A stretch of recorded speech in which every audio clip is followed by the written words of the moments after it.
Price the Lord.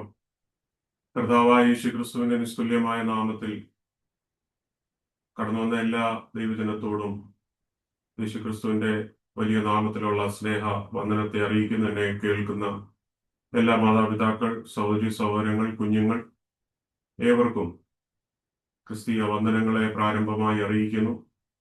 നമ്മുടെ Bible ക്ലാസിന്റെ മൂന്നാമത്തെ ദിവസത്തിലേക്ക്, അല്ലെങ്കിൽ മൂന്നാമത്തെ ബൈബിൾ ക്ലാസ്സിലേക്ക് നമ്മൾ ഇന്ന് സന്ധ്യാസമയം കടന്നു വന്നിരിക്കുകയാണ്. കഴിഞ്ഞ രണ്ട് ക്ലാസ്സുകളും വളരെ കാതലായ വിഷയങ്ങളൊക്കെ നമുക്ക് സംസാരിപ്പാൻ കർത്താവ് സഹായിച്ചു. പ്രാരംഭമായി ഇൻട്രൊഡക്ഷൻ ആയിരുന്നു ആദ്യത്തെ ക്ലാസ്സിൽ. രണ്ടാമത്തെ ക്ലാസ്സിൽ 1 മുതൽ 18 വരെ എടുക്കണമെന്ന് നമ്മൾ ഉദ്ദേശിച്ചു വന്നുവെങ്കിലും ഏകദേശം 14-ാമത്തെ വാക്യം വരെ നമുക്കത് ഗ്രഹിക്കുവാൻ കഴിഞ്ഞുള്ളൂ. 14 മുതൽ തുടർന്നുള്ള ഭാഗം, 1-ാം അധ്യായം അവസാനത്തെ വാക്യം 51-ാമത്തെ വാക്യം വരെ 1-ാം അധ്യായത്തിലുണ്ട്. അത് മുഴുവനും നമുക്ക് ശ്രദ്ധിക്കണമെന്നാണ് എൻ്റെ ആഗ്രഹമെങ്കിലും ഈ ബൈബിൾ ക്ലാസ്സിൽ ഒത്തിരി തിരക്ക് പിടിച്ചു പോയിട്ടും അധികം കാര്യമില്ലാത്തത് കൊണ്ട്, നമ്മൾ ഒത്തിരി സ്പീഡപ്പ് ആയിട്ട് പോയാൽ അത്രയും ഗ്രഹിക്കാൻ പറ്റാത്തത് കൊണ്ട് ഞാൻ ഒത്തിരി റഷ് ആകാതെ നമ്മളെ കൊണ്ട് പറ്റുന്ന അത്രയും മുമ്പോട്ട് പോകുവാൻ ഞാൻ ദൈവകൃപയിൽ ശരണപ്പെടുന്നു. നമ്മൾ 14-ാമത്തെ വാക്യം മുതലാണ് മുമ്പോട്ട് നോക്കുന്നത്. അതിന്റെ 14 മുതൽ 18 വരെയുള്ള വാക്യങ്ങൾ ഞാൻ വായിക്കാം. വചനം ജഡമായി തീർന്നു, കൃപയും സത്യവും നിറഞ്ഞവനായി നമ്മുടെ ഇടയിൽ പാർത്തു. ഞങ്ങൾ അവന്റെ തേജസ് പിതാവിൽ നിന്ന് ഏകജാതനായവന്റെ തേജസ്സായി കണ്ടു. യോഹന്നാൻ അവനെക്കുറിച്ച് സാക്ഷീകരിച്ചു, എന്റെ പിന്നാലെ വരുന്നവൻ എനിക്ക് മുൻപായി തീർന്നു, അവൻ എനിക്ക് മുൻപേ ഉണ്ടായിരുന്നു എന്ന് ഞാൻ പറഞ്ഞവൻ ഇവൻ തന്നെ എന്ന് വിളിച്ചു പറഞ്ഞു. അവന്റെ നിറവിൽ നിന്ന് നമുക്ക് എല്ലാവർക്കും കൃപമേൽ കൃപ ലഭിച്ചിരിക്കുന്നു. ന്യായപ്രമാണം മോശ മുഖാന്തരം ലഭിച്ചു, കൃപയും സത്യവും യേശുക്രിസ്തു മുഖാന്തരം വന്നു. ദൈവത്തെ ആരും ഒരു നാളും കണ്ടിട്ടില്ല. പിതാവിന്റെ മടിയിലിരിക്കുന്ന ഏകജാതനായ പുത്രൻ അവനെ വെളിപ്പെടുത്തിയിരിക്കുന്നു. Praise the Lord. വളരെ കാതലായ വേദഭാഗമാണ് നമ്മളോട് വായിച്ചത്. ഞാൻ കഴിഞ്ഞ ആഴ്ചയിൽ അവസാനം പറഞ്ഞു നിർത്തിയ 1-2 കാര്യങ്ങൾ കൂടി ഞാൻ ചേർത്ത് കണക്ട് ചെയ്ത് പറയാൻ ശ്രമിക്കാം. ഞാൻ അന്ന് പറഞ്ഞു, കഴിഞ്ഞ ഞായറാഴ്ച രണ്ടാമത്തെ നമ്മുടെ ക്ലാസ്സിൽ പറഞ്ഞു, യഹൂദന്മാരുടെ ഇടയിൽ 3 സ്കൂൾ ഓഫ് തോട്ട്സ് ഉണ്ടായിരുന്നു ഞാൻ പറഞ്ഞു. അത് വേഗത്തിൽ ഞാൻ ഒന്നുകൂടെ പറയും. ഏതൻസിൽ ഒരെണ്ണമുണ്ട്, ഗ്രീസിലെ ഏതൻസില്.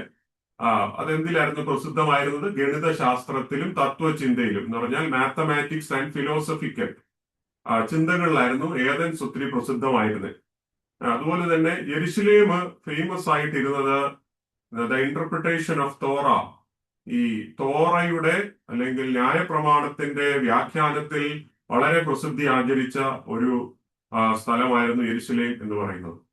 ഇതുപോലെ മൂന്നാമത്തെ ഒരു സ്കൂൾ ഓഫ് തോട്ട് ആയിരുന്നു അലക്സാന്ദ്രിയയിലുള്ളത്.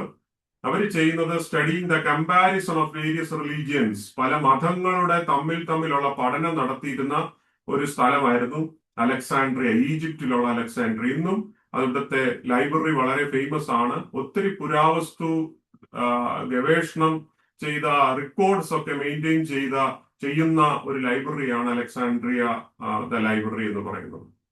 അപ്പം ഈ ഒരു സ്വാധീനം എന്ന് പറഞ്ഞാൽ ഗ്രീക്കിന്റെ വളർച്ച, അല്ലെ ഗ്രീക്ക് ഭാഷയുടെ വളർച്ച വളരെയധികം സ്വാധീനം ചെലുത്തിയ ലോകത്തിന്റെ വലിയൊരു കാലഘട്ടത്തിൽ യഹൂദ മനുഷ്യരെയും യഹൂദന്മാരെയും അല്ലാതെ സ്വാധീനം ചെലുത്തി ഏത് ഭാഷ?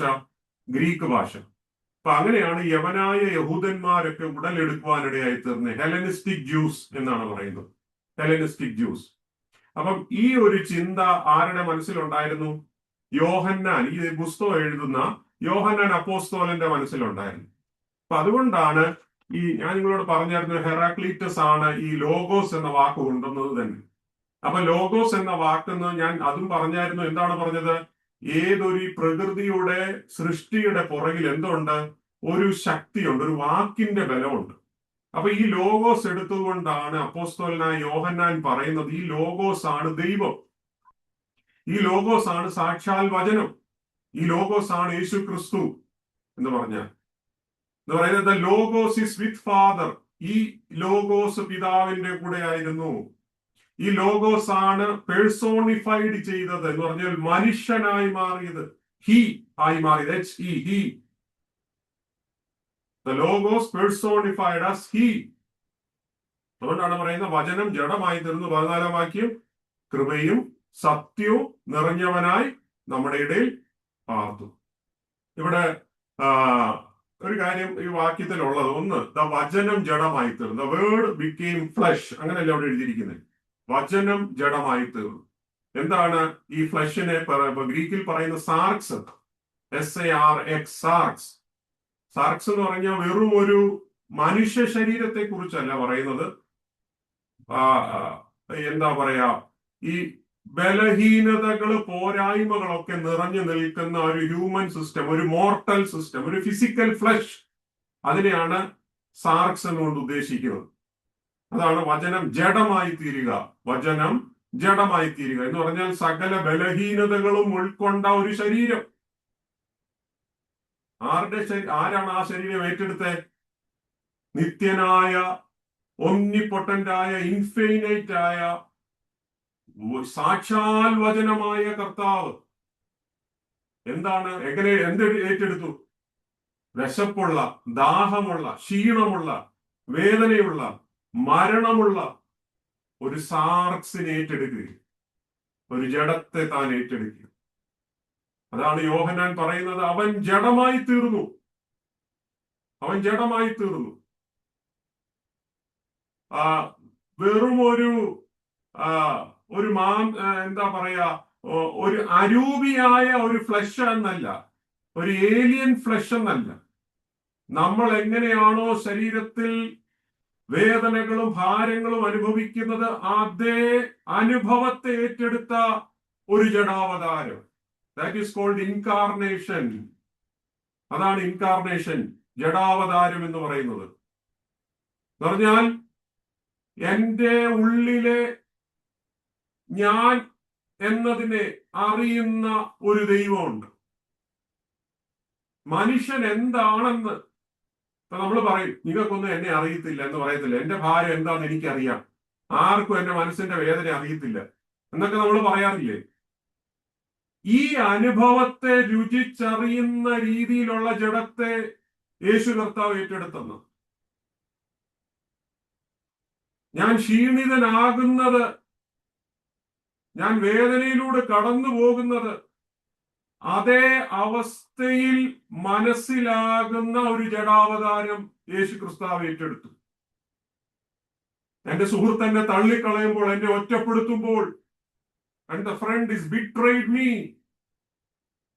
അതിന്റെ വേദന എന്താണെന്ന് നമുക്കറിയാം അല്ലേ? നമ്മളെ സ്നേഹിച്ചവർ നമ്മളെ തള്ളുമ്പോൾ ആ വേദന അറിയുന്ന ഒരു ശരീരത്തിലേക്ക് യേശു കർത്താവ് കൺവേർട്ട് ചെയ്യുകയാണ്, ജഡാവതാരം ഏറ്റെടുക്കുകയും. നമ്മൾ സ്നേഹിക്കുന്ന ഒരുവൻ നമ്മെ വിട്ടുപോകുമ്പോൾ, നമ്മളെ സ്നേഹിച്ചൊരുവൻ ഈ ലോകത്തിൽ നിന്ന് നമ്മളെ വിട്ട് നഷ്ടമായി പോകുമ്പോൾ, മരണത്തിന്റെ വേദന എന്തെന്ന് നമ്മൾ പലപ്പോഴും ഓർക്കും. കർത്താവ്, ഇതെന്തൊരു പെയിനാണ്, ഞാൻ ഇത്രയും സ്നേഹിച്ച വ്യക്തി എന്നെ ഇട്ടേച്ചു പോയി, എന്റെ വേദന ആരും അറിയുന്നില്ലേ? എന്നാൽ നിന്റെ ആ വേദന അറിയുന്ന അതേ ശരീരത്തിന്റെ പ്രകൃതി ഏറ്റെടുക്കുവാൻ ഈ വചനം ജഡമായി തീർന്നു. അപ്പൊ അവൻ ഈ ജഡാവതാരം ഏറ്റെടുക്കുക എന്ന് പറഞ്ഞാൽ ഒരു സേഫ് ഡിസ്റ്റൻസിൽ നിന്നുകൊണ്ട് നിന്നെ മനസ്സിലാക്കുവാൻ എന്നുള്ള അർത്ഥമല്ല. ഉദാഹരണത്തിന് നമ്മൾ സാധാരണ പറയും, ഇപ്പൊ നമുക്ക് യാതൊരു ബന്ധവും ഇല്ലാത്ത ഒരു വ്യക്തിക്ക് എന്തെങ്കിലും പ്രയാസം വന്നാൽ നമ്മൾ ചിലപ്പം പറയാം, അയ്യോ കഷ്ടമായിപ്പോയി, വേദനയായിപ്പോയി. അതിലപ്പുറത്ത് നമുക്കൊരു ഫീലിംഗ് ഉണ്ടാകുന്നില്ല. ആഫ്രിക്കയിൽ കുറെ അനേക വ്യക്തി ജീവിതങ്ങൾ പട്ടിണിയും കൊണ്ട് മരിക്കുന്നുണ്ട്. ഇതൊക്കെ നമ്മൾ ദൈനംദിനം കാണുകയാണ്. പക്ഷെ നമ്മൾ അതോർത്തൊന്നും വാവിട്ട് നിലവിളിക്കുന്നില്ലല്ലോ. എന്തുകൊണ്ടായിരിക്കാം? അത് നമ്മളോട് അത്ര ക്ലോസ് അല്ലാത്തത് കൊണ്ടായിരിക്കും. ഒരുപക്ഷെ നമ്മുടെ ലൈഫിൽ വരുമ്പോഴായിരിക്കും നമുക്കത് കൂടുതൽ ഫീൽ ചെയ്യും. നമ്മൾ അതിനെ ദൂരെ നിന്നാണ് വാച്ച് ചെയ്യുന്നത് അല്ലെ? ഈ ലോകത്തിൽ നടക്കുന്ന അനേക അനർത്ഥങ്ങളുണ്ട്. യുദ്ധം കൊണ്ട്, പ്രയാസം കൊണ്ട് ഒരു ഗ്രാമം മുഴുവനും അല്ലെങ്കിൽ ഒരു ദേശം മുഴുവനും നഷ്ടമാകുമ്പോൾ നമ്മൾ സുഖകരമായ ഒരു നാട്ടിലിരുന്ന് ഇതൊക്കെ ഒരുപക്ഷെ വേദനയോടൊക്കെ കാണുന്നുണ്ടായിരിക്കാം, പക്ഷെ 1-2 ദിവസം കൊണ്ട് നമ്മൾ അത് മറന്നുപോകും. അല്ല, ചിലപ്പം നമ്മുടെ മനസ്സിൽ കുറെ ആഴ്ചകൾ കാണും, പിന്നെ വിട്ടുപോകും. യേശു കർത്താവ് ഇങ്ങനെയല്ല വിഷയത്തെ കണ്ടത്. അവൻ ഇതേ ശരീരത്തിൽ ഇറങ്ങി വന്നു. ഏത് നാട്ടിലുള്ളവരുടെയും വേദന അതുപോലെ ഒപ്പിയെടുക്കുന്ന അതേ ശരീരത്തിന്റെ അനുഭവത്തിൽ വചനം ജഡമായി തീർന്നു എന്നാണ് ഇവിടെ വചനം പറയുന്നു. സ്തോത്രം. വചനം ജഡമായി തീർന്നു. എന്നിട്ട് അവിടെ പറയുന്ന മറ്റൊരു കാര്യം എന്താ? ഈ 14-ാം വാക്യത്തിൽ ഞങ്ങൾ അവന്റെ കൃപയും സത്യവും നിറഞ്ഞവനായി നമ്മുടെ ഇടയിൽ പാർത്തു. നമ്മുടെ ഇടയിൽ പാർത്തു.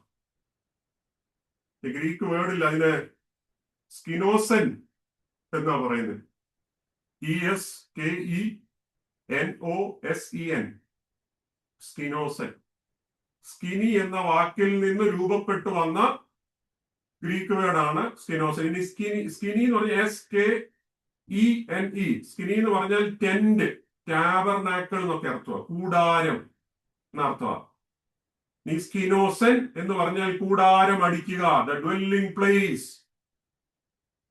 അതാ നമ്മളിവിടെ വായിച്ചത് അല്ലേ? നമ്മുടെ ഇടയിൽ പാർത്തു. സ്കിനോസൻ ചെയ്തെന്ന, സ്കിനോസൻ ചെയ്തു. ഇത് നമ്മൾ എവിടെ കാണുന്നത്? പുറപ്പാട് പുസ്തകത്തിനകത്ത് അല്ലേ? പുറപ്പാട് പുസ്തകത്തിനകത്ത് ദൈവം മോശയോട് കൽപ്പിക്കുന്നത് എന്താ? നീ ഒരു സമാഗമന കൂടാരം അടിക്കണം, ഒരു ടെന്റ് സ്ട്രക്ചർ. എന്തിനാ? ഇസ്രായേൽ ജനത്തോടുകൂടെ ദൈവത്തിന്റെ സാന്നിധ്യം ഇറങ്ങുന്ന സ്ഥലം. എബ്രായ ഭാഷയിൽ അതിന് മിസ്കാൻ എന്നാ പറയുന്നത്. മിഷ്കാൻ, ഡ്വെല്ലിംഗ് പ്ലേസ്, ദൈവത്തിന്റെ സാന്നിധ്യം ഇറങ്ങുന്ന സ്ഥലം. അവിടെ എന്താ ഇറങ്ങുന്നത്? ദൈവത്തിന്റെ മഹത്വം, ഷെക്കീന ഇറങ്ങുന്ന സ്ഥലം, the glorious presence of God. അപ്പൊ ഈ പരിശുദ്ധ ആത്മാവിന്റെ ഈ സാന്നിധ്യം ഇറങ്ങുന്ന ഒരു സ്ഥലത്ത് നമ്മള് എക്സോഡസ് അല്ലെങ്കിൽ പുറപ്പാട് പുസ്തകം 40-ാം അധ്യായത്തിന്റെ 34-35 വാക്യം നോക്കുമ്പോൾ അവിടെ കാണാൻ പറ്റുന്നത്, ദൈവത്തിന്റെ സാന്നിധ്യം ഇറങ്ങിയപ്പോൾ മോശയ്ക്ക് അവിടെ എന്ത് ചെയ്യാൻ പറ്റിയില്ല? നിൽക്കാൻ പറ്റിയില്ല. എങ്ങനെ അത് വായിക്കുന്ന? പുറപ്പാട് 40-ാം അധ്യായം 34-35 വാക്യം വായിക്കുന്ന, അപ്പോൾ മേഘം സമാഗമന കൂടാരത്തെ മൂടി, യഹോവയുടെ തേജസ് തിരുനിവാസത്തെ നിറച്ചു. അത് കഴിഞ്ഞ് 35-ാം വാക്യം, മേഘം സമാഗമന കൂടാരത്തിന്മേൽ അധിവസിക്കുകയും യഹോവയുടെ തേജസ് തിരുനിവാസത്തെ നിറയ്ക്കുകയും ചെയ്തതുകൊണ്ട് മോശയ്ക്ക് അടുത്ത് കടപ്പാൻ കഴിഞ്ഞില്ല. Price the Lord. എന്താ യോഹന്നാൻ ഇവിടെ പറയാൻ ഉദ്ദേശിച്ചതെന്നറിയാമോ? ആ സമാഗമന കൂടാരത്തിൽ നിറഞ്ഞു നിന്ന ദൈവ സാന്നിധ്യം മരുഭൂമിയിൽ കൂടി അവര് ഓരോ ദിവസം ചുമന്നുകൊണ്ട് നടക്കുകയാണ്. ഈ ദൈവ സാന്നിധ്യം ഇപ്പോൾ എവിടെ വന്ന് വാസം ചെയ്യുന്നതെന്നറിയാം? ഒരു മനുഷ്യന്റെ ശരീരത്തിൽ. യോഹന്നാൻ പറയുക, ഇന്ന് സമാഗമന കൂടാരമാണ് യേശു ക്രിസ്തു. The Mishkan is now became sarx. Flesh ആയി തീർന്നു. ആ കൂടാരം ഇന്ന് ജഡമായി തീരുകയാണ്. 40 വർഷം ഇസ്രായേൽ ജനം ഈ സമാഗമന കൂടാരം മരുഭൂമിയിലൂടെ എടുത്തുകൊണ്ട് നടക്കുക. ഒരു പോർട്ടബിൾ ആയിരുന്നു, portable, temporary. This presence of the God is moving with the people wherever they went. അവർ പോകുന്നിടത്തൊക്കെ ഈ ദൈവ സാന്നിധ്യം പോയിക്കൊണ്ടിരുന്നു. അതാണ് യോഹന്നാൻ ഇവിടെ വ്യക്തമായിട്ട് ഡിസ്ക്രൈബ് ചെയ്യുന്നത്. ദൈവം തന്റെ ജനത്തോടുകൂടെ യാത്ര ചെയ്യുന്ന ഒരു ദൈവമാണ്. യേശു പോയിടത്തൊക്കെ ഈ ദൈവ സാന്നിധ്യം നടന്നു. വേറൊരു രീതിയിൽ പറഞ്ഞാൽ, ഈ മഹത്വത്തിന്റെ മേഘം, പഴയ നിയമത്തിൽ വെളിപ്പെട്ട മഹത്വത്തിന്റെ മേഘം ഇന്ന് എവിടെ വന്ന് നിൽക്കാന്നറിയാമോ? നസ്രായത്തിലെ തച്ചന്റെ ഉള്ളിൽ ഇംപ്ലാന്റ് ചെയ്തിരിക്കും. The cloud of glory is now a carpenter from Nazareth. നോക്കണം അതിന്റെ മഹത്വം. പലപ്പോഴും നമുക്കിത് ഡൈജസ്റ്റ് ആകത്തില്ല. ദീർഘവർഷങ്ങൾ മരുഭൂമിയിൽ ദൈവ സാന്നിധ്യം ഇറങ്ങിയ ആ വലിയ ദൈവ സാന്നിധ്യം ഇന്നിതാ ഒരു മനുഷ്യന്റെ ശരീരത്തിൽ ആവാസം ചെയ്യുക. എന്താ അവിടെ അടുത്ത ഭാഗം വായിക്കുന്നതെന്ന് അറിയാമോ? ഞങ്ങൾ അവന്റെ തേജസ് പിതാവിൽ നിന്ന് ഏകജാതനായവന്റെ തേജസ്സായി കണ്ടു. ഏകജാതനായവന്റെ തേജസ് ആര് കണ്ടെന്ന്? ഞങ്ങൾ കണ്ടെന്ന യോഹന്നാൻ പറയുന്നു. യോഹന്നാൻ ഐ വിറ്റ്നസ്സാ. ഞാൻ ഈ ക്ലാസ് തുടങ്ങിയപ്പോഴേ പറഞ്ഞു, ഇതൊരു കോർട്ട് റൂമാണ്, ഒരു കോടതിയിലെ വിറ്റ്നസ് ബോക്സിനകത്ത് കയറി പറയുകയാണ്, ഞങ്ങൾ കണ്ടെന്നാ പറയുന്നത്. സാക്ഷ്യം പറയുകയാണ്, പേഴ്സണൽ ടെസ്റ്റിമണിയാണ്. ഞങ്ങളെന്ന് പറയുന്ന ആരെ? യേശുവിന്റെ കൂടെ നടന്നവർ, അവന്റെ കൂടെ ജീവിച്ചവർ, അവന്റെ പാദപീഠ ഇരുന്ന് വചനം അഭ്യസിച്ചവർ, അവന്റെ മരണം കണ്ടവർ, അവന്റെ ഉയർപ്പ് കണ്ടവർ, അവന്റെ മഹത്വം കണ്ടെന്നാ പറയുന്നത്. ദ ഗ്ലോറി, ഡോക്സ, ഗ്രീക്കില് ഡോക്സ എന്ന് പറയുന്നു. എന്ന് പറഞ്ഞാൽ ദ സിഗ്നിഫിക്കൻസ്, ദ റേഡിയൻസ്, ആ മഹത്വം ഇവർക്ക് കാണുവാൻ പറ്റി. യോഹന്നാൻ പറയുക, ഞങ്ങൾ അത് കണ്ടു. അതൊരു ദേവാലയത്തിലല്ല ഞങ്ങൾ കണ്ടത്. ദേവാലയത്തിന്റെ തിരശീലയുടെ പുറകിൽ ആരോ മറഞ്ഞു നിൽക്കുന്ന ഒരു ദൈവത്തെ അല്ല കണ്ടത്. ഞങ്ങൾ ദർശനത്തിലൂടെ അല്ല കണ്ടത്. ഞങ്ങൾ അതൊരു മനുഷ്യനിൽ കണ്ടു. അവന്റെ കൂടെയാണ് ഞങ്ങൾ കഴിഞ്ഞ 3.5 വർഷക്കാലം നടന്നത്. സ്തോത്രം. ദൈവത്തിന് മഹത്വം ഉണ്ടാകും. എന്നിട്ട് അവിടെ പറയുന്ന മറ്റൊരു പ്രധാനപ്പെട്ട വാക്കാണ് കൃപയും സത്യവും. കൃപയും സത്യവും നിറഞ്ഞവനായി, the full of grace and truth. വളരെ അനുഗ്രഹിക്കപ്പെട്ട 2 വാക്കാണ് അവിടെ നമുക്ക് വായിക്കുവാൻ കഴിയുന്നത്. ഇവിടെ നിങ്ങളൊന്ന് ശ്രദ്ധിക്കണം. ഞാൻ കഴിഞ്ഞ ആഴ്ച ഇതിനെക്കുറിച്ച് അല്പം പറഞ്ഞെന്ന് ഞാൻ കരുതുന്നു. ഒരു വ്യക്തിയിൽ ഈ ഒരെണ്ണം മാത്രമേ ഉള്ളെങ്കിൽ വലിയ പ്രശ്നമാണ്. ഇപ്പം സത്യം മാത്രം ചെയ്യുന്ന വ്യക്തിയാണെങ്കിൽ ഭയങ്കര ബുദ്ധിമുട്ടാണ്. ഞാൻ ചില വീടുകളിൽ കണ്ടിട്ടുണ്ട്, ചില ഭവനത്തിൽ ഈ പട്ടാളക്കാരുടെ വീട്, റെയർലി.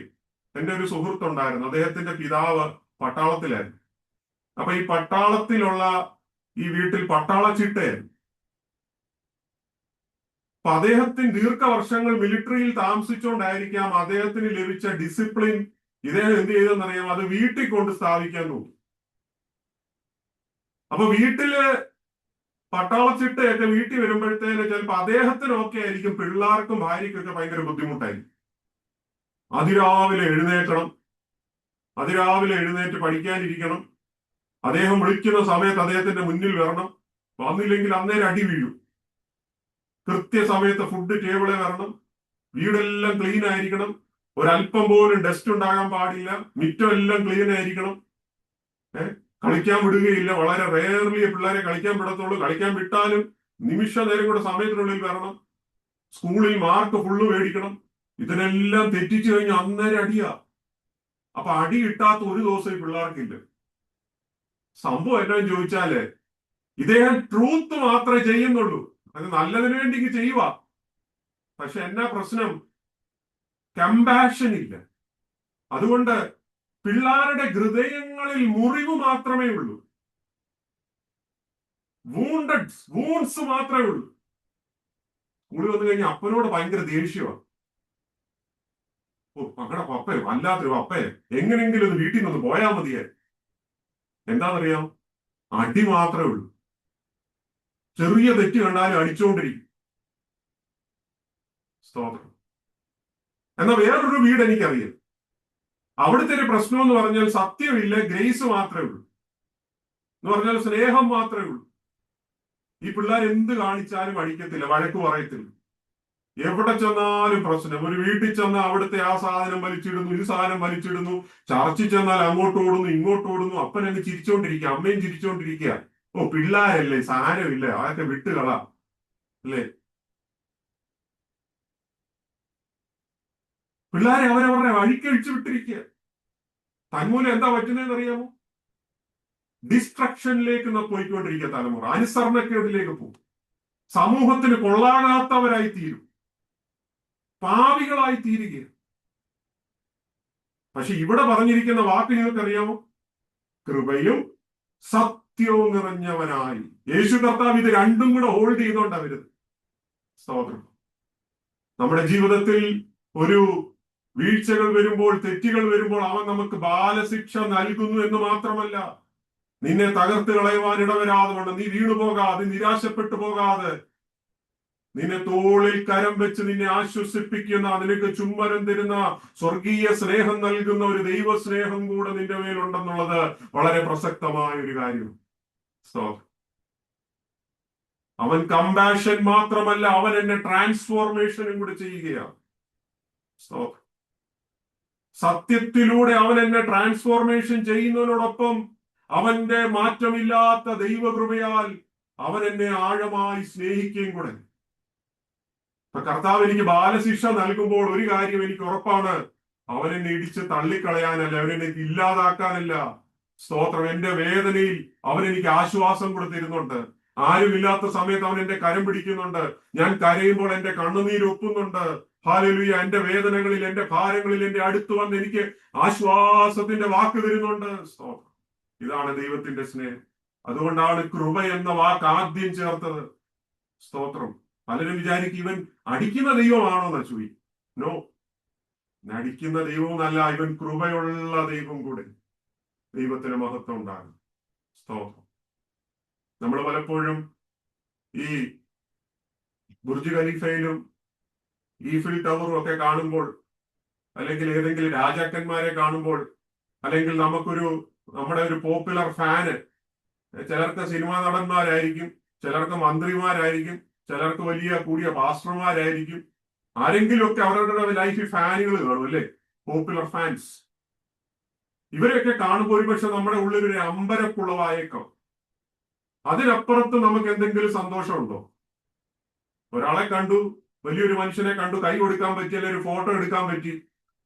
ഇതിൽ കൂടിയ അവകാശമൊന്നും നമുക്കില്ല ആ വ്യക്തിയിൽ അല്ലെങ്കിൽ ആ സ്ഥലത്ത്, അല്ലേ? നമ്മള് അമേരിക്കയിലെ വലിയൊരു സ്ഥലത്ത് പോയി, ഏറ്റവും ഫേമസ് ആയിട്ട് സ്ഥലത്ത് പോയിട്ടുണ്ടെങ്കിൽ ഇതെല്ലാം കണ്ടു, ഓക്കെ, അടുത്ത ടിക്കറ്റിന് തിരിച്ച് വീട്ടിൽ വരണം. അതിലപ്പുറത്ത് നമുക്കൊരു അവകാശവും അതിലില്ല. എന്നാൽ ഇവിടെ എന്താ വായിച്ചെന്നറിയാമോ? വചനം ജഡമായി തീർന്നു, കൃപയും സത്യവും നിറഞ്ഞവനായി നമ്മുടെ ഇടയിൽ പാർത്തു. എന്താ മനസ്സിലായെന്നറിയാമോ? ഈ മഹാനായ വ്യക്തിയെ അവൻ ഇനി മുതൽ, ഞാൻ അവനെ കണ്ട നാൾ മുതൽ, അവനെ സ്വന്തം രക്ഷിതാവായി സ്വീകരിച്ച നാൾ മുതൽ അവൻ എന്റേതായി തീരുകയാ. സ്തോത്രം.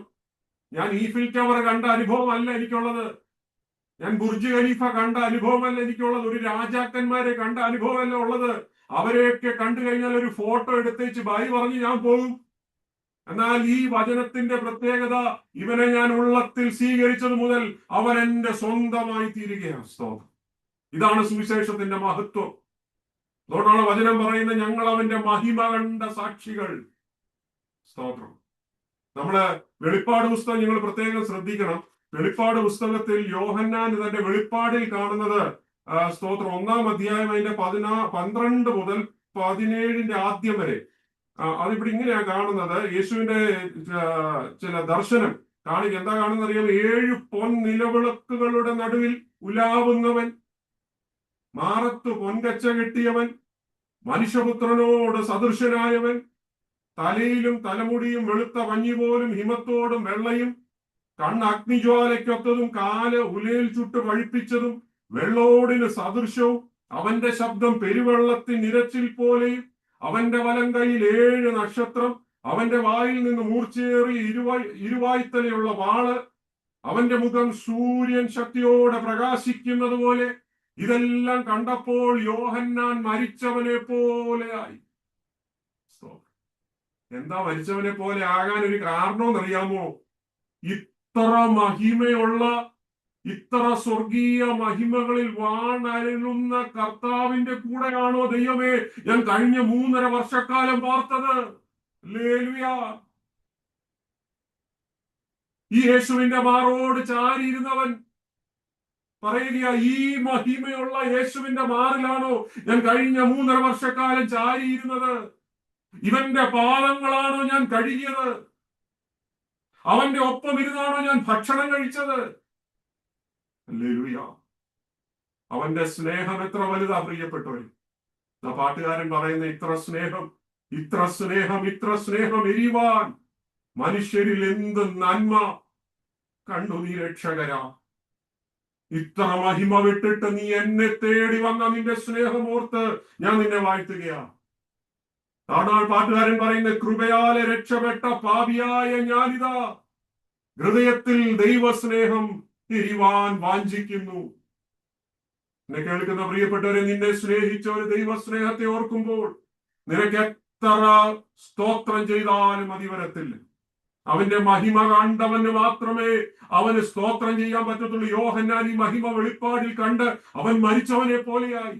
അവനിപ്പോ നിൽക്കാൻ, അവന്റെ രണ്ടു കാലം നിൽക്കാൻ പറ്റത്തില്ല, ഏപ്പാടിക്കൊണ്ടിരിക്കുക. ദൈവമേ, ഇത്ര മഹിമയുള്ള നിന്നെ സ്തോത്രം. എനിക്ക് വേണ്ടിയാണോ നീ ഭൂമിയിലേക്ക് ഇറങ്ങി വന്നത്? ഈ മഹാഭാഗ്യം ഓർത്ത് വേണം നമ്മൾ ദൈവത്തിന് സ്തോത്രം ചെയ്യാൻ കേട്ടോ. എന്നെ നിന്നെ സ്നേഹിപ്പാൻ അവൻ ഇറങ്ങി വന്നു. നമ്മൾ ഒത്തിരി റഷ്യായിട്ട് ബൈബിൾ ക്ലാസ് മുമ്പോട്ട് പോയിട്ട് കാര്യമില്ലല്ലോ. നമ്മൾ കേൾക്കുന്ന ഭാഗം നമ്മുടെ ഹൃദയത്തിനകത്ത് ഇത് ലോഗോസ് എന്നത് റീമയായി ഭവിക്കണം. ഇത് എന്റെ ഉള്ളിൽ ക്രിയ ചെയ്യണം. സ്തോത്രം. അതുകൊണ്ട് ആരും തിരക്ക് കൂട്ടണ്ട. നമ്മൾ ഓരോ വചനങ്ങളും മുമ്പോട്ട് പോകുമ്പോൾ ദൈവാത്മാവെ നീ എന്നോട് സംസാരിക്കണമെന്ന് പ്രാർത്ഥിച്ചുകൊണ്ടിരിക്കാൻ പറ്റുമോ? എങ്കിൽ ദൈവത്തിന്റെ ആത്മാവ് നമ്മളോട് ക്രിയ ചെയ്യുവാനിടയായിത്തീരും. 17-ാം വാക്യം. നമ്മളിത് വേഴ്സ് ബൈ വേഴ്സ് ആയിട്ടല്ല എല്ലാം പോകുന്നത്. നമ്മൾ വായിക്കുന്ന പോർഷൻ ബൈ പോർഷൻ ആയിട്ടാ. ഇതിനകത്ത് കാതലായ ചില കാര്യങ്ങളുണ്ട്. അപ്പൊ ഈ 14-ാം വാക്യം വായിച്ചിട്ട് അതിനോട് കണക്ട് ചെയ്തിട്ടുള്ള വാക്യമാണ് 15-ഉം 16-ഉം. 17-ാം വാക്യത്തിൽ വായിക്കുന്നത്, ന്യായപ്രമാണം മോശ മുഖാന്തരം ലഭിച്ചു, കൃപയും സത്യവും യേശുക്രിസ്തു മുഖാന്തരം വന്നു. സ്തോത്രം. ഇത് വളരെ കെയർഫുള്ളി പഠിക്കേണ്ട ഒരു കാര്യമാണ്. ചിലർ വിചാരിക്കുന്നത് ഈ നിയമം എന്നുള്ളത്, ന്യായപ്രമാണം എന്നുള്ളത് വളരെ മോശമാണ്. അതുകൊണ്ട് യേശു കർത്താവ് വന്നപ്പോൾ ന്യായപ്രമാണം എടുത്ത് ദൂരെ കളഞ്ഞേച്ച് അതിന് പകരമായിട്ട് റീപ്ലേസ് ചെയ്ത ഒന്നാണ് ഗ്രേസ്, കൃപ എന്നുള്ളത്. വളരെ തെറ്റായിട്ടുള്ള പഠിപ്പീരാണ്. ഈ വാക്യം വായിക്കുമ്പോൾ ആരെങ്കിലും അങ്ങനെ സംശയിക്കുന്നുണ്ടെങ്കിൽ വളരെ തെറ്റാണ്. അവിടെ എന്താ എഴുതിയിരിക്കും? ന്യായപ്രമാണം മോശ മുഖാന്തരം ലഭിച്ചു, കൃപയും സത്യവും യേശുക്രിസ്തു മുഖാന്തരം വന്നു. എന്താ ഇവിടെ യോഹന്നാൻ പറഞ്ഞതെന്നറിയാമോ? ന്യായപ്രമാണത്തെ പൂർത്തീകരിച്ചവനാണ് യേശു കർത്താവ്. ഇത് മോശമാണെന്നുണ്ടെങ്കിൽ പുതിയ നിയമത്തിൽ പറയും. നമ്മൾ റോമർക്ക് എഴുതിയ ലേഖനം 7-ാം അധ്യായം 12-ാം വാക്യത്തിൽ എന്താ വായിക്കുന്നതെന്ന് അറിയാമോ? Romans chapter 7 verse 12. അവിടെ ഇതാ വായിക്കുന്നത്, ആകയാൽ ന്യായപ്രമാണം വിശുദ്ധം, കൽപ്പന വിശുദ്ധവും ന്യായവും നല്ലതും തന്നെ. അപ്പൊ ഇത് മോശമല്ല, നല്ലതെന്നാ പറയുന്നത്, വിശുദ്ധം എന്നാ പറയുന്നത്. അപ്പൊ ന്യായപ്രമാണം എന്തായിരുന്നു? മോശ മുഖാന്തരം വന്നെന്നാ പറയുന്നത്. ന്യായപ്രമാണം എന്ന് പറഞ്ഞാൽ അതിന്റെ ഫങ്ഷൻ എന്ന് പറയുന്നത് ഡയഗ്നോസ് ചെയ്യുക. ഡയഗ്നോസ് ചെയ്തെന്ന് പറയുമ്പോൾ നിങ്ങൾക്ക് മനസ്സിലാവുമല്ലോ, പരിശോധിക്കുകയാണ്. ഇത് പാപത്തെ ഐഡന്റിഫൈ ചെയ്യുക. ഐഡന്റിഫൈ ചെയ്തിട്ട് കോൺസിക്വൻസ് പ്രിസ്ക്രൈബ് ചെയ്യും. നമ്മളിപ്പം ന്യായപ്രമാണത്തിന് ജോലി, ഇപ്പൊ തന്നെ എന്റെ കയ്യിൽ ഈ സാധനം ഉണ്ട്. നിങ്ങൾക്കറിയാമല്ലോ, ഇത് ചെറിയ അക്ഷരം വലുതായിട്ട് കാണണം, ഇതൊക്കെ കാണാൻ പറ്റും അല്ലെ? ഇത് വെച്ച് ലോ, ഇതാണ് ലോ. ഈ ന്യായപ്രമാണം വെച്ച് ഇങ്ങനെ നോക്കും. ഇത് പാപത്തെ കണ്ടുപിടിക്കുക, എന്നിട്ട് പ്രിസ്ക്രൈബ് ചെയ്യും. നീ ഇന്ന പാപം ചെയ്തു, നീ ഇന്ന കോൺസിക്വൻസ് അനുഭവിക്കേണ്ടി വരും. ഇതിന്റെ ഒരു പ്രശ്നം എന്ന് പറഞ്ഞാൽ ഇത് this is identifying the sin ഉണ്ട്, കോൺസിക്വൻസ് പ്രിസ്ക്രൈബും ചെയ്യുന്നുണ്ട്. പക്ഷെ ഇത് ക്യൂർ ചെയ്യുന്നില്ല, ഇത് സൗഖ്യമാക്കുന്നില്ല. ഇതൊരു കണ്ണാടി പോലെ നമ്മുടെ മുഖം കാണിക്കും. ഈ ന്യായപ്രമാണം വെച്ച് നിന്റെ മുഖം കാണിക്കുകയാണ്, പക്ഷെ നിന്റെ മുഖം ക്ലീൻ ആക്കി തരുന്നില്ല. ഇതാണ് ഇതിന്റെ പോരായ്മ. സ്തോത്രം. എന്നാൽ കർത്താവ് വന്നിട്ട്, കർത്താവിന്റെ പ്രത്യേകത എന്താണെന്ന് അറിയാമോ? അവൻ ഈ ന്യായപ്രമാണത്തെ പൂർത്തീകരിക്കുവാനിടയായി. ന്യായപ്രമാണത്തിന് ചെയ്യാൻ പറ്റാത്തത് യേശു കർത്താവ് ചെയ്യുകയാണ്. അവൻ പ്രോബ്ലം ഐഡന്റിഫൈ ചെയ്യുക മാത്രമല്ല, നിന്റെ പ്രശ്നം കണ്ടുപിടിക്കുക മാത്രമല്ല, he provides the solution. He not only demands the righteousness but supplies it. നിനക്ക് നീതീകരണം വേണമെന്ന് പറയുകയല്ല. വചനം പറയുന്ന, അവൻ നമുക്ക് വേണ്ടി നീതിയായി. അവൻ എനിക്ക് പകരം, എനിക്ക് ചെയ്യാൻ പറ്റാത്തതില് എന്റെ കർത്താവ് എനിക്ക് വേണ്ടി ചെയ്തു തീർക്കുകയാണ്. അപ്പൊ മോശ ഒരു സ്റ്റാൻഡേർഡ് വെക്കുകയാണ്. ഇസ്രായേൽ ജനത്തിന് ഒരു സ്റ്റാൻഡേർഡ് കൊടുത്തു. This is my standard. എന്നാൽ പുതിയ നിയമം നമുക്കോ യേശു കർത്താവ് തന്നെ തന്നെ കൊടുക്കുകയാണ്. He give himself. ന്യായപ്രമാണം പറയുകയാ, നീ ഇത് ചെയ്തേ മതിയാകൂ. എന്നാൽ യേശു കർത്താവ് പറയുകയാ, ഞാൻ നിനക്ക് വേണ്ടി ഇത് പൂർത്തീകരിച്ചു തരും, ഞാൻ നിന്നെ മെറ്റമോർഫ് ചെയ്യും എന്നുള്ളതാണ്. നമുക്ക് ചെയ്യാൻ പറ്റാത്ത ന്യായപ്രമാണത്തെ ദൈവം പൂർത്തീകരിച്ചു പറയുക, നീ ഇനി എന്നിൽ ആശ്രയിച്ചാ മതി, നീ എന്റെ മാറോട് ചാരിയിരുന്നാ മതി,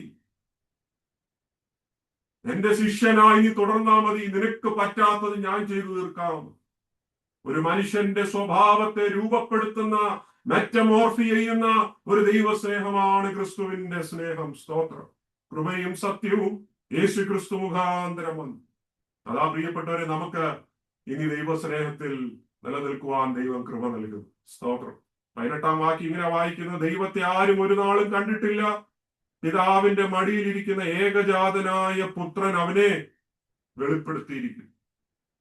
പ്രൈസ് ദി ലോർഡ്. ഇവിടെ നമുക്ക് അവനെ വെളിപ്പെടുത്തിയിരിക്കുന്നു. തമിഴിലെ ബൈബിളൊക്കെ നിങ്ങൾ നോക്കിക്കോണം. ആ ഭാഗങ്ങളൊക്കെ അതുപോലെ മാർക്ക് ചെയ്യേണ്ടിയൊക്കെ നിങ്ങൾ മാർക്ക് ചെയ്യുക. ഗ്രീക്കിൽ അതിനെ എക്സിജിസാറ്റോ എന്നാ പറയുന്നത്. EXEGESATO.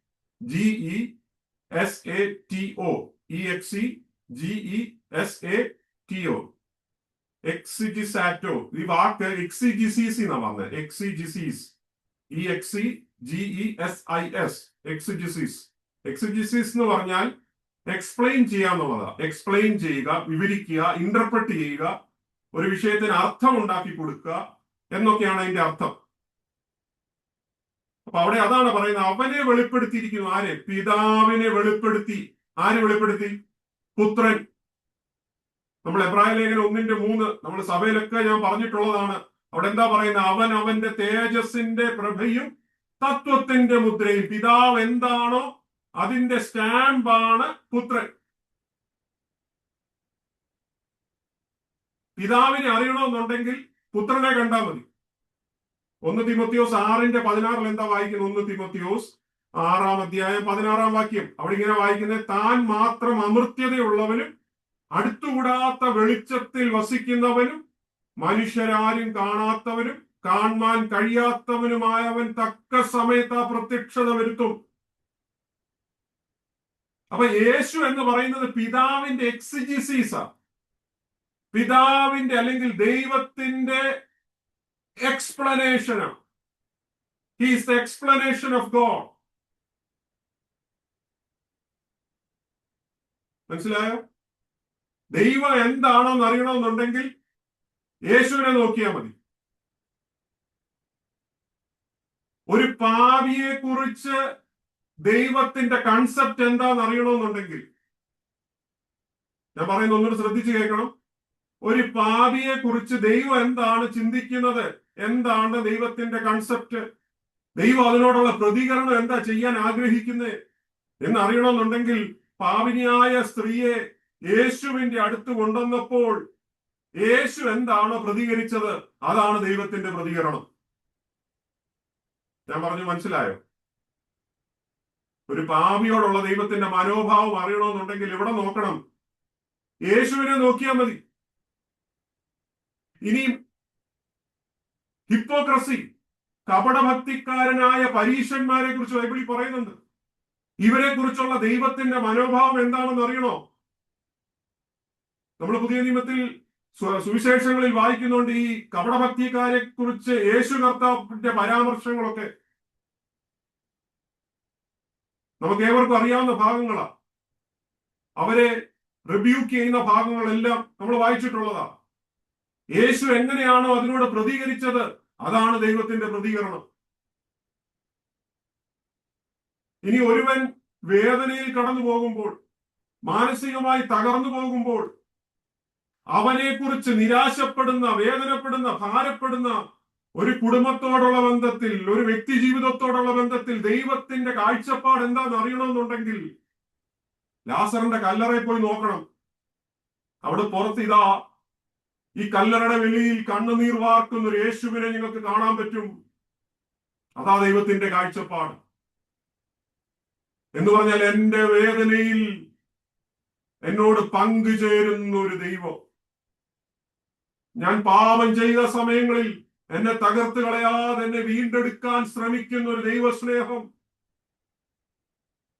എന്നിൽ കപടഭക്തി വന്നു കഴിഞ്ഞാൽ എന്നെ ശകാരിക്കുന്ന, എന്നെ ശിക്ഷയിലൂടെ കടത്തിവിട്ട് എന്നെ നന്നാക്കാൻ ശ്രമിക്കുന്ന, എന്നെ ഉപദേശിക്കുന്ന ഒരു ദൈവസ്നേഹം.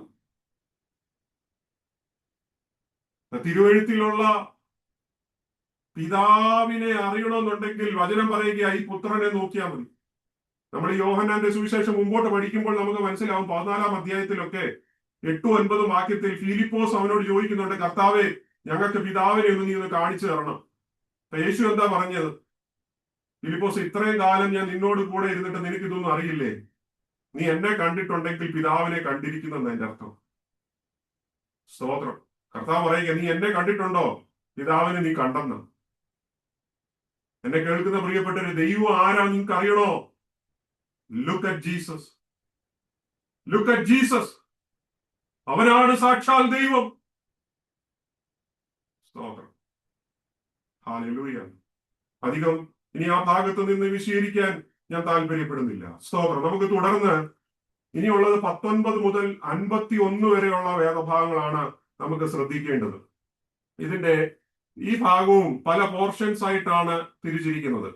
നമുക്ക് ആദ്യത്തെ 19 മുതൽ 28 വരെയുള്ള വാക്യങ്ങൾ, 10 വാക്യങ്ങൾ നമുക്കൊന്ന് ശ്രദ്ധിക്കാം. 19 മുതൽ 28 വരെ.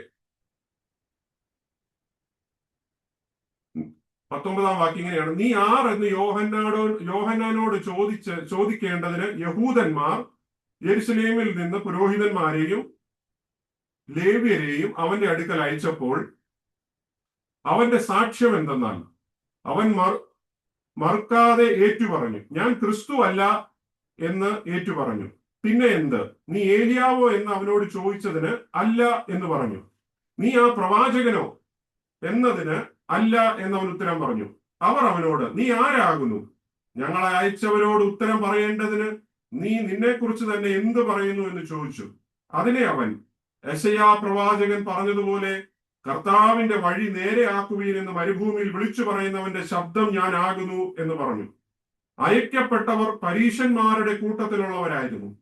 എന്നാൽ നീ ക്രിസ്തുവല്ല, ഏലിയാവല്ല, ആ പ്രവാചകനുമല്ല എന്ന് വരികിൽ നീ സ്നാനം കഴിപ്പിക്കുന്നത് എന്തെന്ന് അവർ ചോദിച്ചു. അതിന് യോഹന്നാൻ, ഞാൻ വെള്ളത്തിൽ സ്നാനം കഴിപ്പിക്കുന്നു, എന്നാൽ നിങ്ങൾ അറിയാത്ത ഒരുത്തൻ നിങ്ങളുടെ ഇടയിൽ നിൽക്കുന്നുണ്ട്, എന്റെ പിന്നാലെ വരുന്നവൻ തന്നെ, അവന്റെ ചെരുപ്പിന്റെ വാറഴിപ്പാൻ ഞാൻ യോഗ്യനല്ല എന്നുത്തരം പറഞ്ഞു. ഇത് യോർദാനക്കരെ യോഹന്നാൻ സ്നാനം കഴിപ്പിച്ചുകൊണ്ടിരുന്ന ബെത്സയിദയിൽ സംഭവിച്ചു. Price the Lord. ഈ ഭാഗമൊക്കെ നിങ്ങൾ വായിച്ചു എന്നാണ് ഞാൻ കരുതുന്നത്. സ്തോത്രം. ഇതിന്റെ ഒരു പശ്ചാത്തലം, ഈ യെരുശലേമിൽ കുറെ ആൾക്കാര് യോഹന്നാൻ സ്നാപകന്റെ അടുത്തേക്ക് വരികയാണ്. യോഹന്നാൻ സ്നാപകൻ വളരെ പ്രവാചകൻ എന്നൊക്കെ ജനം കരുതി. ചിലർ അദ്ദേഹത്തെ മശീഹ എന്ന് കരുതി. ഒരു വ്യത്യസ്തനായി ജീവിച്ച ഒരു വ്യക്തി. അപ്പൊ ഇദ്ദേഹം എവിടെ ഉണ്ടോ ആൾക്കാർ കൂടും. അപ്പൊ പരീശന്മാര് ഇദ്ദേഹത്തിന്റെ അടുക്കൽ ചില പുരോഹിതന്മാരെ ലേവ്യരെയൊക്കെ അയച്ചു. യോഹന്നാൻ സ്നാപകനോട് ചോദ്യങ്ങൾ ചോദിക്കുവാൻ, താൻ ആരാണെന്ന് മനസ്സിലാക്കുവാൻ. കാരണം ഈ ദീർഘവർഷങ്ങളായിട്ട് യഹൂദജനം ഒരു മശീഹയ്ക്ക് വേണ്ടി കാത്തിരിക്കുക. അപ്പൊ യോർദാനിൽ ഈ യോഹന്നാൻ സ്നാപകൻ സ്നാനം കഴിപ്പിച്ചുകൊണ്ടിരിക്കുക.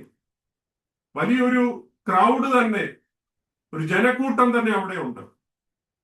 ഇതിന്റെ മധ്യത്തിൽ ഈ പുരോഹിതന്മാരും ലേവ്യരും വന്നിട്ട് യോഹന്നാനോട് ചോദിക്കുക, നീ ആരാണ്? എന്ത് അധികാരം കൊണ്ടാണ് നീ ശുശ്രൂഷയൊക്കെ ചെയ്യുന്നത്? 3 ചോദ്യങ്ങളാണ് അവിടെ ഉന്നയിച്ചത്. പ്രധാനപ്പെട്ട 3 ചോദ്യം.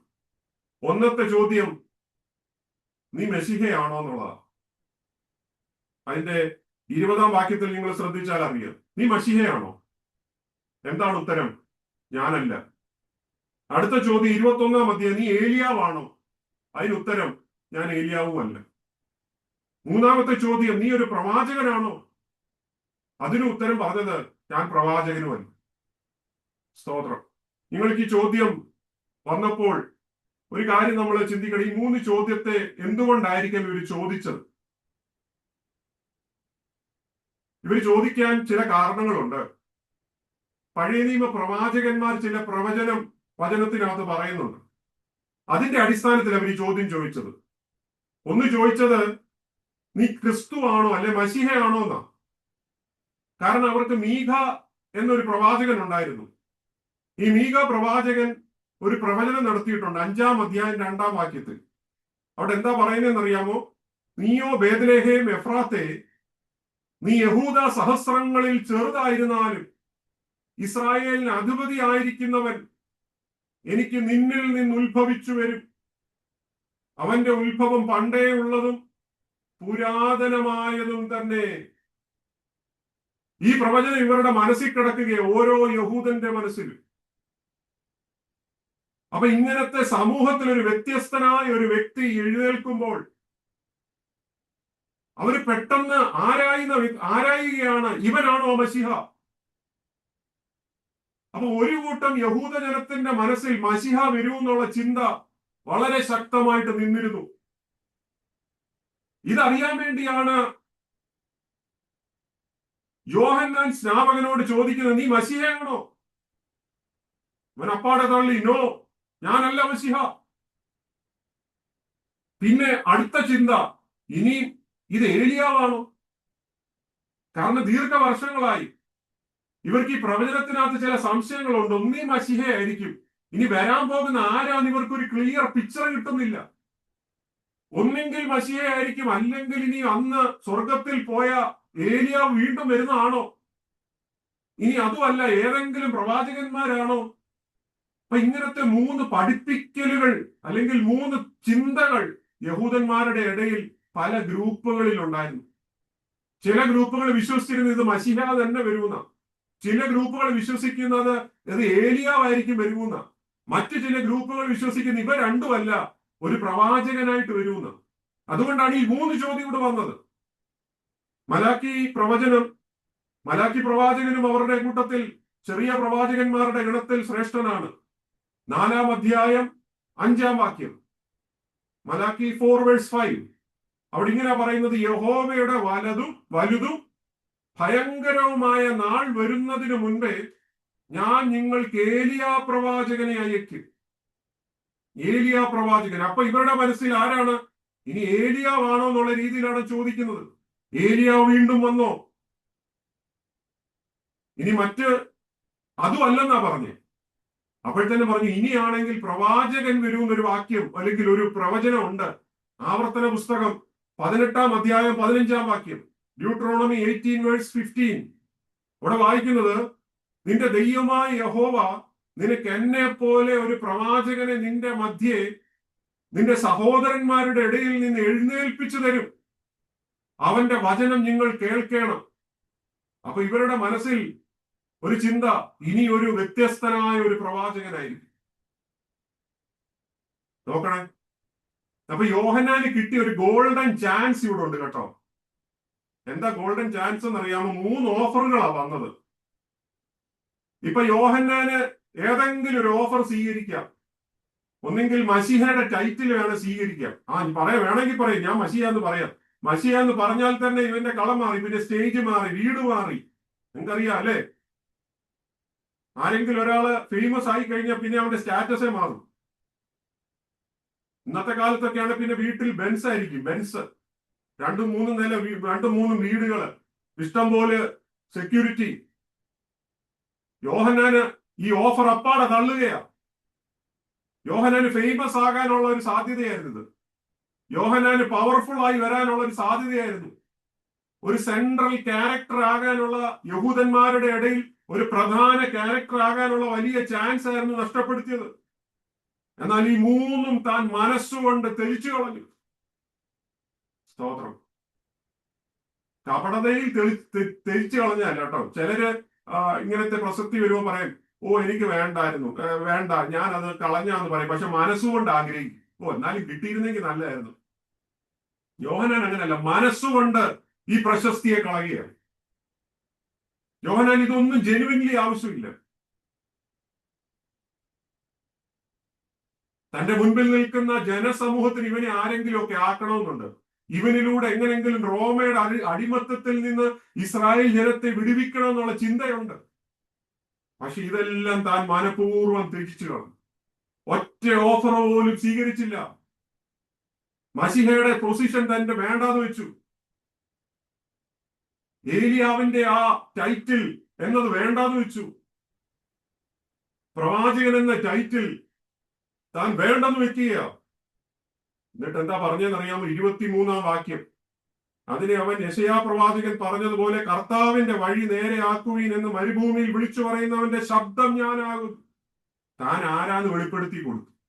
അത് എവിടെ നിന്നുള്ള ഡയറക്റ്റ് കോട്ടാന്നറിയാമോ?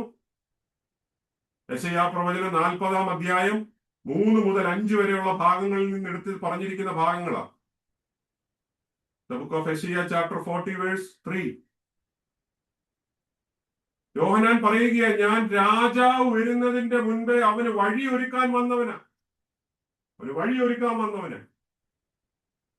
അതിന്റെ 3-ാം വാക്യം വായിക്കുന്നത്, പ്രവചനവാക്യത്തിൽ അതെങ്ങനെ വായിക്കുന്നത് അറിയാമോ? 40-3. കേട്ടോ, ഒരുത്തൻ വിളിച്ചു പറയുന്നത്, മരുഭൂമിയിൽ യഹോവയ്ക്ക് വഴിയൊരുക്കുവീൻ, നിർജ്ജന പ്രദേശത്ത് നമ്മുടെ ദൈവത്തിന് ഒരു പെരുവഴി നിരപ്പാക്കുവീൻ.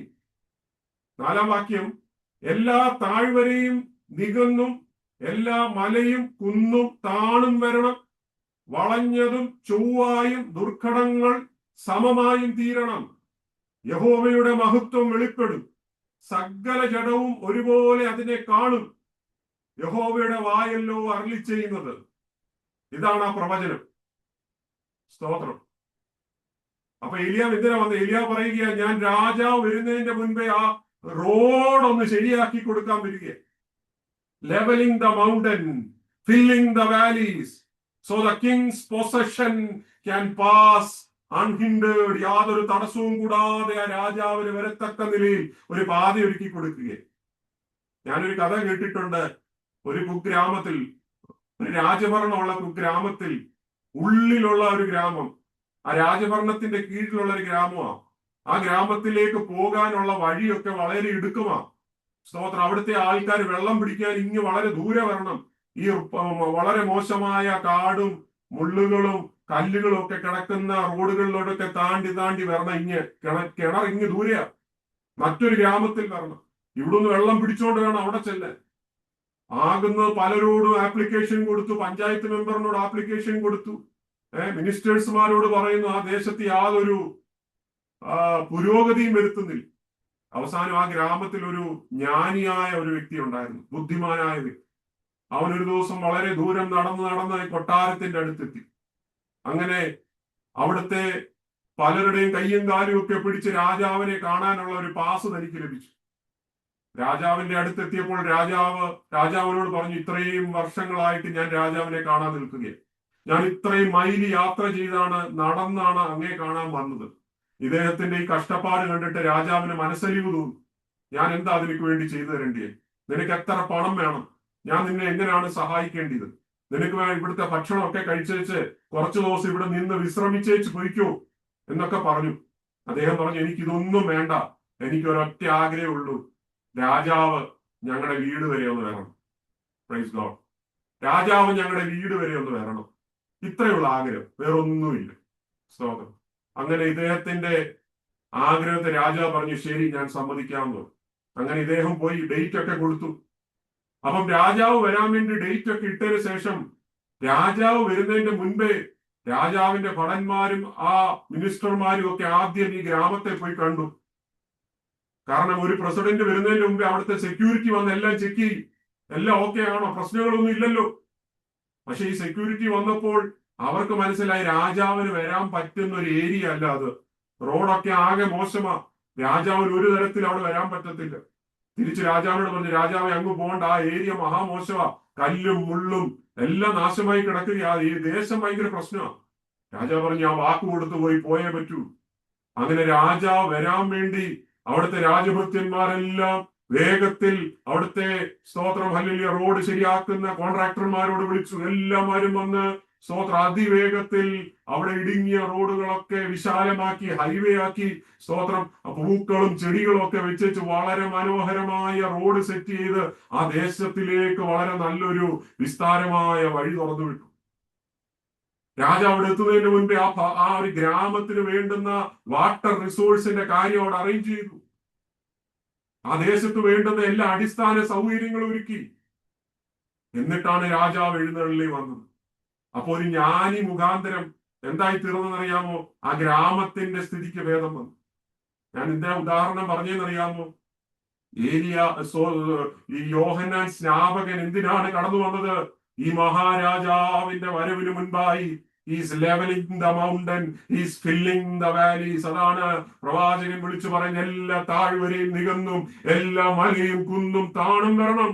വളഞ്ഞതും ചൊവ്വായുമുള്ള ദുർഘടങ്ങൾ സമമായി തീരണം. അതുകൊണ്ടാണ് യോഹന്നാൻ വിളിച്ചു പറഞ്ഞ സർപ്പസന്തതിയെ, വരുവാനുള്ള കോപത്തിൽ നിന്ന് നിങ്ങൾ മാനസാന്തരപ്പെടണം.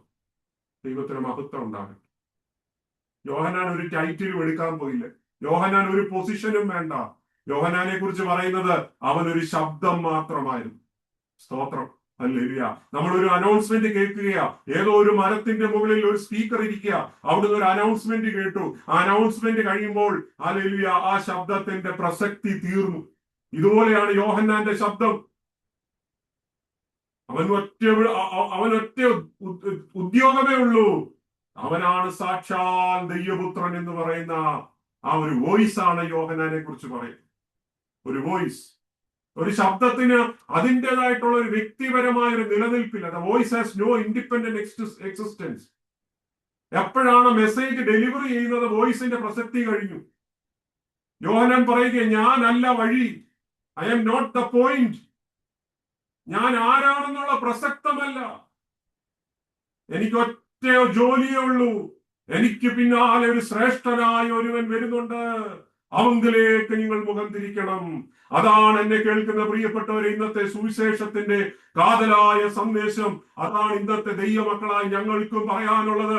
ഞങ്ങളല്ല ശ്രേഷ്ഠന്മാർ, ഞങ്ങൾ ബലഹീനരാണ്, ഞങ്ങളിൽ കുറവശങ്ങളുണ്ട്, ഞങ്ങൾ സാധുക്കളാണ്. എന്നാൽ ഞങ്ങൾ ചൂണ്ടിക്കാണിക്കുന്ന ഒരുവനുണ്ട്, നസ്രയനായ യേശു ക്രിസ്തു.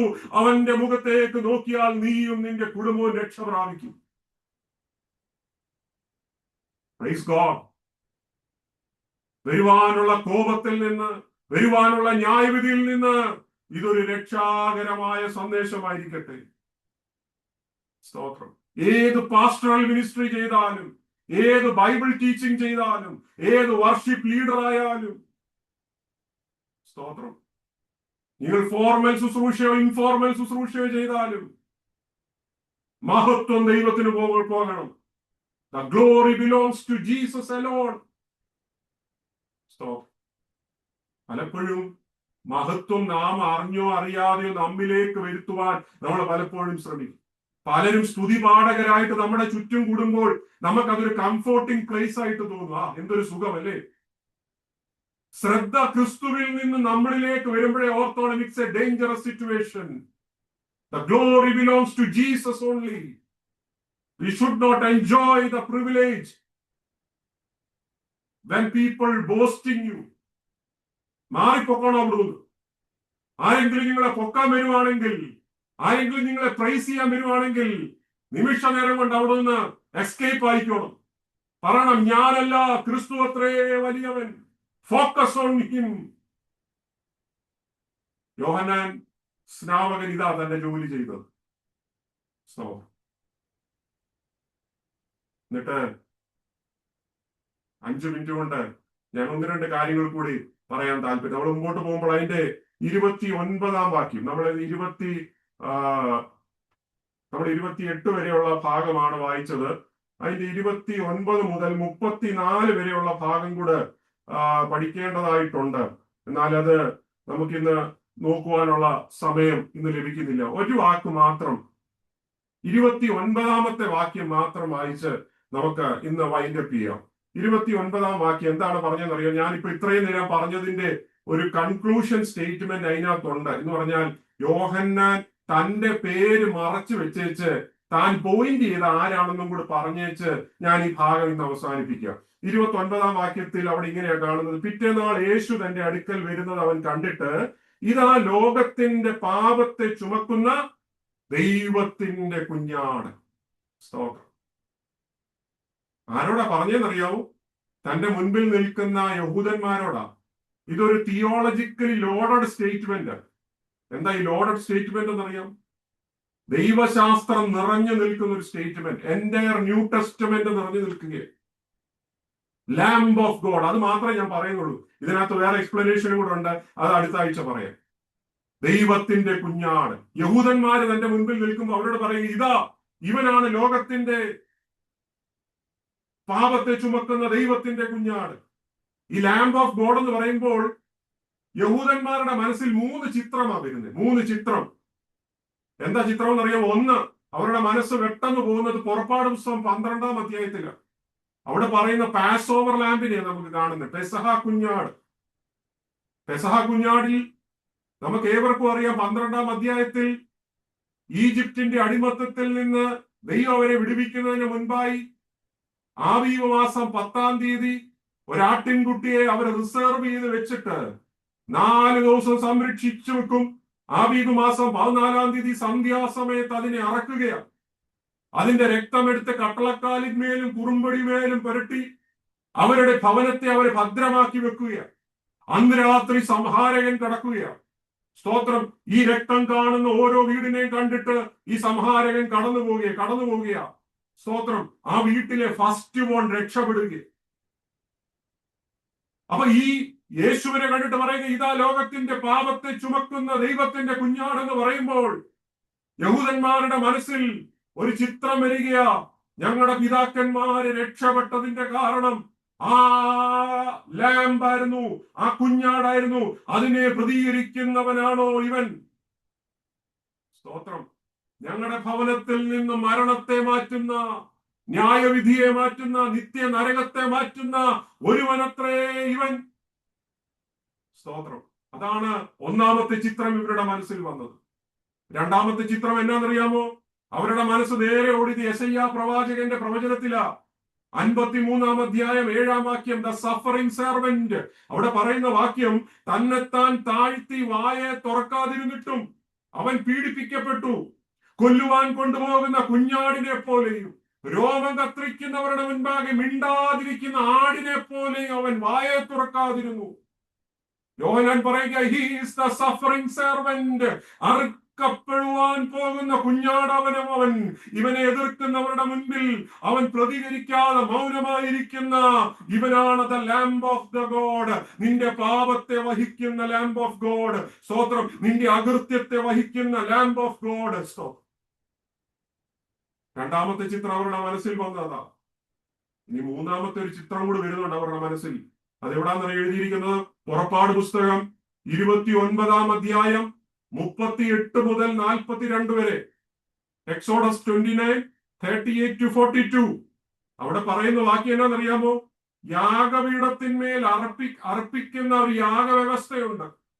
അവരെല്ലാ ദിവസം രാവിലെയും വൈകിട്ടും ഓരോ ആട്ടിൻകുട്ടിയെ വീതം വെച്ച് അറക്കും. എന്തിനാണെന്നറിയാമോ? സിൻ ഓഫറിങ്ങിന് വേണ്ടി, പാപയാഗത്തിന് വേണ്ടി, മനുഷ്യന്റെ പാപത്തിന് വേണ്ടി. രാവിലെ ഒരു ആട്ടിൻകുട്ടി, വൈകുന്നേരം ഒരു ആട്ടിൻകുട്ടി. എപ്പോഴൊക്കെയാണെന്നറിയാമോ? എല്ലാ ദിവസവും. എന്നിട്ട് വചനം, ദൈവം അവർക്ക് കൊടുക്കുന്ന ആലോചന, തലമുറയായി ഇത് നിങ്ങൾക്ക് നിരന്തര ഹോമയാഗമായിരിക്കണം. എവ്രി ഡേ രാവിലെ ഒരു ആട്ടിൻകുട്ടി, വൈകുന്നേരം ഒരു ആട്ടിൻകുട്ടി ഇസ്രായേൽ ജനത്തിന്റെ പാപത്തിന് വേണ്ടി അറക്കുകയാ. സ്തോത്രം. ഈ ചിന്ത ഇവരുടെ മനസ്സിൽ പെട്ടെന്ന് കടന്നു വന്നു. യോഹന്നാൻ ചൂണ്ടിക്കാണിക്കുന്നത്, നിങ്ങളുടെ ജീവിതത്തിൽ നിങ്ങൾ ദൈനംദിനം ചെയ്യുന്ന സകല പാപത്തിന്റെയും സ്തോത്രം പരിഹാരത്തിന് വേണ്ടിയാണ് ഈ ലാംബ് ഓഫ് ഗോഡ് കടന്നു വന്നിരിക്കുന്നത്. The daily temple sacrifice. 3 കാര്യമാണ്: the Passover lamb, the suffering servant, the daily temple sacrifice. ഇത് 3-നെയും യോഹന്നാന് ഒരുവനിലേക്ക് പോയിന്റ് ചെയ്തുകൊണ്ട് പറയുക, ഇവനാണ് ആ പെസഹ കുഞ്ഞാട്, ഇവനാണ് ആ സഫറിംഗ് സെർവന്റ്, ആ പീഡിപ്പിക്കപ്പെടുന്ന ദാസൻ, ഇവനാണ് എല്ലാ ദിവസവും യാഗമർപ്പിക്കപ്പെടുന്ന ആട്ടിൻകുട്ടി, ഇവനാണ്. ഇവങ്കിലേക്ക് നോക്കുക. ഇവനാണ് the entire sacrificial system. He is the entire sacrificial system. He is the Lamb of God. എന്നെ കേൾക്കുന്ന പ്രിയപ്പെട്ടവരെ, എന്റെ വാക്കുകൾ ഞാൻ നിർത്തുകയാ. എന്റെ നിന്റെ പാപത്തിന് വേണ്ടി യാഗമായി തീർന്ന ക്രിസ്തുവിന്റെ മുഖത്തേക്ക് ഒരു നിമിഷം നോക്കിയാട്ട്. അവൻ എനിക്ക് വേണ്ടി ക്രൂശിൽ മരിച്ചത് കൊണ്ടാണ് ഞാൻ ഇന്ന് ദൈവസ്നേഹം രുചിച്ചറിയുവാനിടയായി തീർന്നത്. നമ്മൾ ഒരിക്കൽ കൂടി ദൈവപാദവിടെ സമർപ്പിക്കാം. കർത്താവെ, നിന്റെ ആ കാൽവറി ക്രൂശിന്റെ സ്നേഹത്തിനായി സ്തോത്രം. എന്നെ അതിനായി താഴ്ത്തുന്നു. അങ്ങയുടെ നാമമഹത്വത്തിന് വേണ്ടി പ്രയോജനപ്പെടാൻ അവിടുന്ന് എനിക്ക് കൃപ നൽകണം. കർത്താവെ, നീ മരിക്കത്തില്ലായിരുന്നുവെങ്കിൽ ഒരുപക്ഷെ ഞാൻ ലോകസ്നേഹിയായി, പാപിയായി, നരകവാസിയായി, നരകയോഗ്യനായി തീർന്നേനമായിരുന്നു. എന്നാൽ നിന്റെ ദിവ്യ സ്നേഹത്തിനായി ഞാൻ അങ്ങേ വാഴ്ത്തുന്നു. അങ്ങേ ഉയർത്തുവാൻ എനിക്ക് കൃപ നൽകണം. നമുക്ക് ഒരുമിച്ച് പ്രാർത്ഥിക്കാം. അശോക് ബ്രദർ പ്രാർത്ഥിച്ച് മീറ്റിംഗ് അവസാനിപ്പിച്ചാൽ. Praise God. ഹല്ലേലൂയ.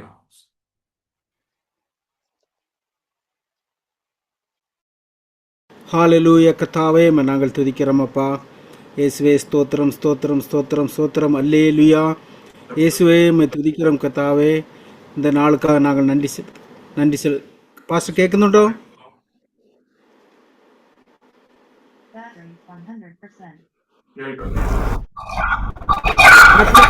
കേൾക്കുന്നുണ്ടോ?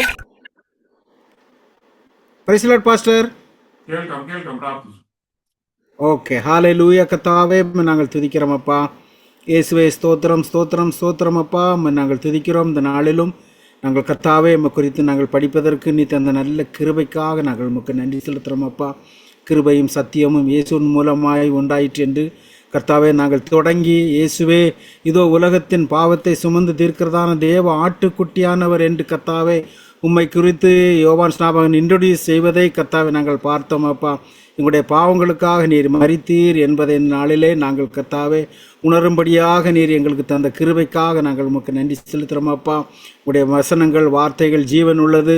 அதை படிப்பதன் மூலமாக இயேசுவே நாங்கள் இந்த உலகத்திலே உமக்காக ஜீவிக்க நீர் எங்களுக்கு கிருபை செய்யணும் என்று கெஞ்சுகிறோம் அப்பா. இதை நாங்கள் படிப்பது மாத்திரமல்ல, இதை மற்றவர்களுக்கும் நாங்கள் அறிவிக்கும்படியான சூழ்நிலைகளை நீர் எங்களுக்கு ஏற்படுத்தி தரும்படியாக நாங்கள் கெஞ்சுகிறோம் அப்பா. பாடம் எடுத்ததான பிள்ளையை நாங்கள் ஆசீர்வதிக்கிறோம் கர்த்தாவே. நல்ல ஞானத்தோடு புத்தியோடு எங்களுக்கு அநேக கர்த்தாவை சீக்கிரட்டுகளை எங்களுக்கு நீங்கள் கர்த்தாவை விளக்கி தரும்படியான சூழ்நிலைகளை நீர் எங்களுக்கு ஏற்படுத்தி தரும்படியாக நாங்கள் கெஞ்சுகிறோம். எங்களை கர்த்தாவே வந்திருக்கதான ஒவ்வொருவரையும் மீண்டும் உடைய பாதத்தில் நாங்கள் சமர்ப்பிக்கிறோம் கர்த்தாவே. எங்கள் ஜெபம் கேட்டபடினால் உமக்கு நன்றி. எல்லாம் இயேசு கிறிஸ்து மூலம் ஜெபிக்கிறோம் எங்கள் ஜீவனில் நல்ல பிதாவே. ആമേൻ. അടുത്ത ആഴ്ച നമുക്ക് ബാക്കിയുള്ള തുടർന്നുള്ള പോർഷൻസ് നമുക്ക് നോക്കാം. 2-ാം അധ്യായം കൂടെ ദൈവമക്കൾ വായിച്ചുകൊണ്ട് വരണമെന്ന് ഓർപ്പിക്കുന്നു. ചാപ്റ്റർ 2 നമുക്ക് പറ്റുന്ന അത്രയും മുമ്പോട്ട് പോകാൻ കർത്താവ് സഹായിക്കട്ടെ. നമുക്ക് ഒരുമിച്ച് ആശീർവാദം പറഞ്ഞ് പിരിയാം. നമ്മുടെ കർത്താവിന്റെ രക്ഷിതാവുമായ യേശുക്രിസ്തുവിന്റെ കൃപയും പിതാവായ ദൈവത്തിന്റെ സ്നേഹവും ആശ്വസിപ്പിച്ച് നമ്മളെ ജയത്തോട് വഴി നടത്ത പരിശുദ്ധാത്മാവിന്റെ സഹവാസവും കൂട്ടായ്മയിൽ കടന്നു എല്ലാ ദൈവമക്കളോടും ലോകമ്പാടും ശ്രമിക്കുന്ന എല്ലാ ദൈവമക്കളോടും ഇന്നു മുതൽ എന്നേക്കും കർത്താവിന്റെ വരവരെയും ഉണ്ടായിരിക്കുമാറാകട്ടെ. ആമേൻ. ആർക്കപ്പെട്ട കുഞ്ഞാടിന്റെ മഹത്വം. ഹല്ലേലൂയ, ഹല്ലേലൂയ, ഹല്ലേലൂയ. ആമേൻ. കർത്താവ് യേശുവേ വരണമേ. God bless you all. ദൈവം നമ്മളെ സഹായിക്കുമാറാകട്ടെ. Price the Lord.